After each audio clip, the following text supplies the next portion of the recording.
Assalamualaikum warahmatullahi wabarakatuh. Hai teman-teman, selamat pagi, selamat siang maupun selamat malam. Perkenalkan, saya Ahlul Nazar dari Prodi Pendidikan Teknik Mesin, Fakultas Keguruan dan Ilmu Pendidikan Universitas Sriwijaya. Dengan NIM 06121182025003. Yang terhormat Bapak Elpahmi Dwi Kurniawan, selaku dosen pengampu mata kuliah praktik CNC. Puji dan syukur saya panjatkan kehadiran Allah Subhanahu wa taala yang telah memberikan rahmat dan hidayahnya sehingga saya dapat membuat tugas ini untuk memenuhi tugas akhir mata kuliah praktik CNC. Selawat dan salam selalu kita curahkan kepada junjungan besar kita, Nabi besar Nabi Muhammad SAW. Allahumma sholli ala sayyidina Muhammad wa ala ali sayyidina Muhammad. Pada kesempatan kali ini saya akan menjelaskan mengenai program untuk soal ujian akhir semester tipe C. Di sini sudah ada soalnya, yaitu gambar atau bentukan dari bentuk kerja yang akan dibuat. Dan di sini sudah saya buat programnya. Ini untuk kepala program dan ini untuk isi programnya, dan ini untuk akhir programnya. Di sini sudah ada perhitungan yang terdapat dalam kode program ini. Baiklah, pertama yang harus diketahui adalah saat kita ingin membuat program untuk membentuk suatu benda kerja, kita harus bisa membaca gambar terlebih dahulu. Dengan bisa membaca gambar sehingga kita bisa menganalisis kemana saja pahat akan bergerak dari awal hingga akhir. Jika dilihat dari gambar ini, pahat akan bergerak dari kanan ke sebelah kiri. Pertama-tama kita akan menempatkan pahat di tengah-tengah sebelah sini. Sudah itu pahat akan bergerak ke samping ke sebelum chamfer. Setelah itu pahat akan bergerak ke chamfer sehingga akan terbentuk chamfer. Nah, setelah dari sini pahat akan bergerak, kita arahkan ke mentok ke sini, dan untuk alurnya nanti kita akan alur menggunakan pahat alur. Pertama ini kita akan melakukan bubul bertingkat terlebih dahulu. Sesudah itu pahat akan naik ke bagian luar. Sesudah itu pahat akan ke sini. Selanjutnya, karena kita menggunakan pahat bubul bertingkat sehingga tidak bisa langsung ke bawah, oleh karena itu kita beri jarak ke samping hingga ke bagian sini, bagian sesudah 3 ini. Lanjut mengalur ke sebelum bentuk cembung ini. Sudah itu membentuk cembung dan akan bergerak ke sini, mentok ke sini, dan untuk alurnya nanti akan kita gunakan pahat alur. Selanjutnya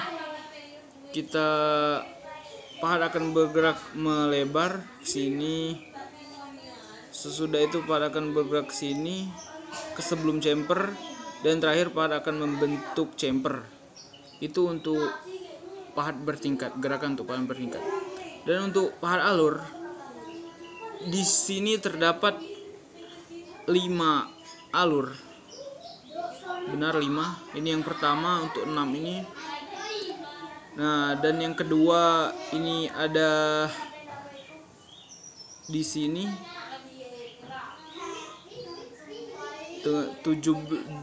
diameter 17 ini, karena tadi kita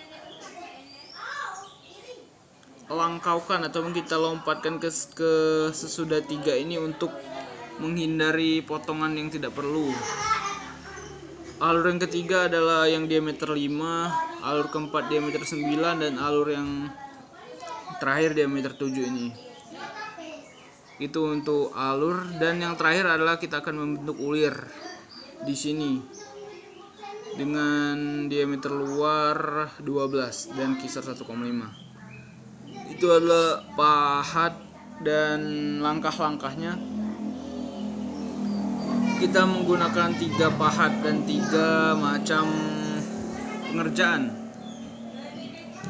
Baiklah, selanjutnya kita akan langsung masuk ke program CNC-nya. Untuk programnya, di sini ada pertama adalah kepala program. Kepala program ini bisa dikatakan template saja ataupun sama untuk semua bentuk benda kerja. Tetapi yang dirubah itu adalah yang di sini ada G00 dan X30 dan Z5, itu menyesuaikan bentuk ataupun dari benda kerjanya. Soalnya itu ada isi program. Isi program ini dari N300, G00, Z00, lanjut ke G01X10, lanjut ke G01X12, selanjutnya G01X15, Z-16, lanjut sampai ke sini. Dan di sini ada yang agak berbeda di G02. Mengapa ini ada I dan K? Karena ini merupakan kode program untuk bentuk cembung tadi. Nah, untuk ini I dan K itu adalah kode program tambahan untuk bentuk cembung, dan perlu dilakukan perhitungan untuk mendapatkan ini. Selanjutnya lanjut sampai ke sini, T0100 sampai ke T0100 itu merupakan pembubutan bertingkat. Lanjut, ini merupakan selanjutnya kita akan melakukan pembubutan alur dengan memasukkan T0202, artinya kita memasukkan pahat kedua. Ini untuk kodenya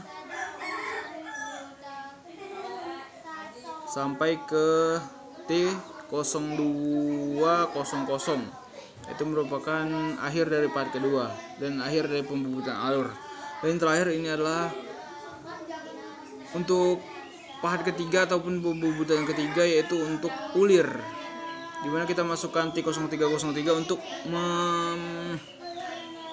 menjalankan pahat ketiga, dan sampai T0300 untuk mengakhirinya. Dan di sini adalah akhir program.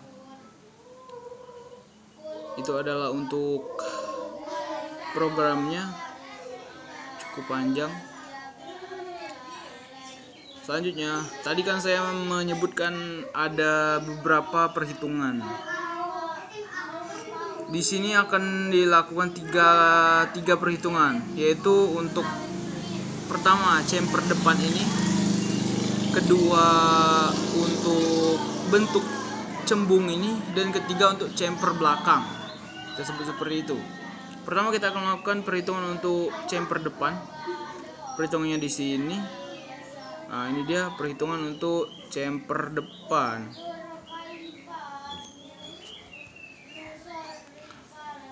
Untuk chamber depan itu kita mengetahui keterangan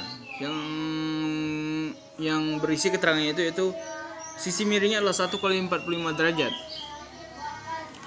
Sehingga apabila 1 kali 45 derajat, maka 45 derajat artinya jika digabung kedua sisinya 90 derajat, maka dapat langsung disimpulkan bahwa ketiga sisi dari segitiga tersebut sama, yaitu dalam artian ini adalah 1. Itu untuk perhitungan chamber depan. Selanjutnya kita akan melakukan perhitungan kedua, yaitu untuk bentukan cembung tadi yang ini. Untuk chamber yang untuk perhitungan kedua ini yang akan dicari itu adalah I dan K. Oke. Untuk perhitungan ini ada beberapa variabel yang diketahui, yaitu ada R yaitu 3,18 dan panjang cembung yaitu 4,91. Yang ditanya itu adalah I dan K. Pertama kita akan mencari K. Untuk K itu di sini kan ada keterangan panjang cembung, dan K itu adalah setengah dari panjang cembung tersebut. Jadi dapat kita masukkan K sama dengan panjang cembung atau PC dibagi 2. 4,91 dibagi 2 dan hasilnya ada 2,455. Itu untuk K. Dan selanjutnya itu untuk I. Untuk mencari ini kita dapat menggunakan aturan Pythagoras karena kedua sisi dari segitiga telah diketahui. Rumusnya adalah I sama dengan akar 3,18 kuadrat min 2,455 kuadrat. Selanjutnya itu akar 10,1124 min 6,027. Dan selanjutnya itu akar 4,0854 sehingga dihasilkan 2,0212. Dengan selesainya itu telah didapatkan I dan K untuk bagian cembung tersebut. Di programnya kita masukkan min. Mengapa begitu? Karena terdapat aturan bahwa I dan K itu minnya ditentukan dari di mana letaknya dari start point. Dapat lihat di sini. Start pointnya itu adalah ini, ataupun di bagian sebelum 4,91 itulah saya start point. K itu artinya di sebelah kiri sehingga min. Dan untuk I itu terletak di atas sini sehingga min. Itulah alasan mengapa I dan K-nya dituliskan minus. Oke. Itu untuk perhitungan bagian cembung. Dan terakhir kita akan melakukan perhitungan untuk bagian sini. Untuk bagian situ ini adalah perhitungannya. Mencari camper belakang. Yang diketahui adalah 2 kali 45 derajat. Soalnya sisi tegaknya adalah, sisi tegak itu maksudnya yang ini, dan diketahui ini ada perbedaan dari diameter sehingga dapat kita manfaatkan itu dengan memasukkan itu tadi 25,98 min 21,98 dibagi 2. Hasilnya adalah 4 dibagi 2 sama dengan 2. Nah, sehingga sisi dari tegaknya itu sudah diketahui 2 juga, dan sisi miringnya 2. Dengan diketahuinya kedua sisi itu dan sama, sehingga sisi bawahnya dapat langsung diketahui, dan hasilnya adalah 2 juga. Karena mengapa? Karena kedua sisinya itu adalah 2 dan untuk sudutnya itu 45 derajat sehingga dapat disamakan. Itu untuk perhitungan camper belakang. Selanjutnya kita akan melakukan perhitungan terakhir, yaitu untuk ulir. Ulir ini bagian depan ini. Ulir itu adalah, atau bahasa lainnya adalah derat yang terdapat pada mur ataupun baut. Untuk ulir itu ada 2 perhitungan yang kita lakukan, yaitu pertama untuk mencari pitch dengan rumus pitch sama dengan 0,6 kali kisar. Kisarnya sudah diketahui, yaitu 1,5. Sehingga 0,6 dikali 1,5 sama dengan 0,9. Itu untuk pitch. Soalnya itu mencari diameter dalam. Diameter dalam ini artinya diameter dalam ataupun diameter yang bagian kecilnya. Dengan rumus diameter dalam sama dengan diameter luar dikurang 1/10 kali kisar dikurang 2 pitch. Diameter dalamnya itu 12, 1/10 dikali kisar yaitu 1,5, 2 dikali pitch sama dengan 2 dikali 0,9, sehingga didapatkan 12 min 0,15 dikurang 1,8, dan hasilnya adalah 10,05. Itu adalah untuk diameter dalam. Ini untuk diameter dalam.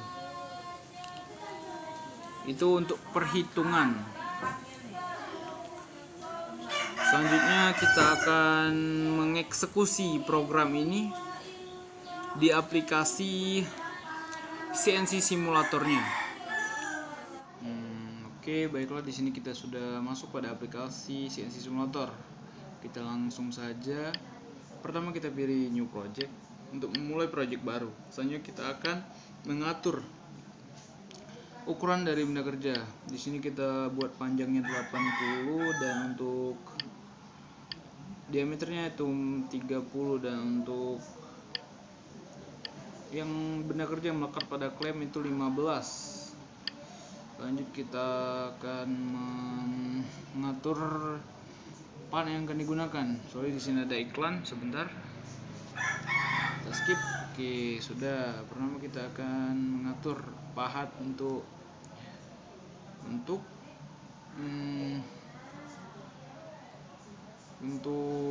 bubut bertingkat. Kita akan menggunakan pahat nomor 26. Sudah selesai. Selanjutnya kita akan lanjut untuk mengatur pahat untuk bubut alur, yaitu pahat nomor 98 kita letakkan pada pahat nomor 2. Selanjutnya kita akan mengatur pahat untuk ulir. Kita akan memasukkan pahat nomor 103. Langsung kita akan masukkan kode programnya. Ya, di sini kita akan masukkan kode program. Untuk kode program ini, berhubung tadi saya sudah memasukkan dan mencoba-coba, jadi langsung saya salin saja. Di sini kita tekan ini. Sudah, ini adalah untuk kode programnya. Akan kita langsung eksekusikan.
Alhamdulillah, proses pengerjaannya berjalan lancar, dan untuk hasil dari pemahatannya bisa kita lihat di sini. Ini sama dengan ataupun hampir mendekati dari bentuk dari gambar yang terdapat pada soal tadi. Dalam video kali ini mungkin itu saja yang dapat saya bahas. Apabila terdapat kesalahan ataupun kekurangan pada pembahasan video ini, saya mohon maaf, Dan apabila teman-teman mempunyai kritik ataupun saran yang dapat membangun untuk saya kedepannya, bisa untuk disampaikan. Saya akhiri, wabillahi taufiq wal hidayah. Wassalamualaikum warahmatullahi wabarakatuh.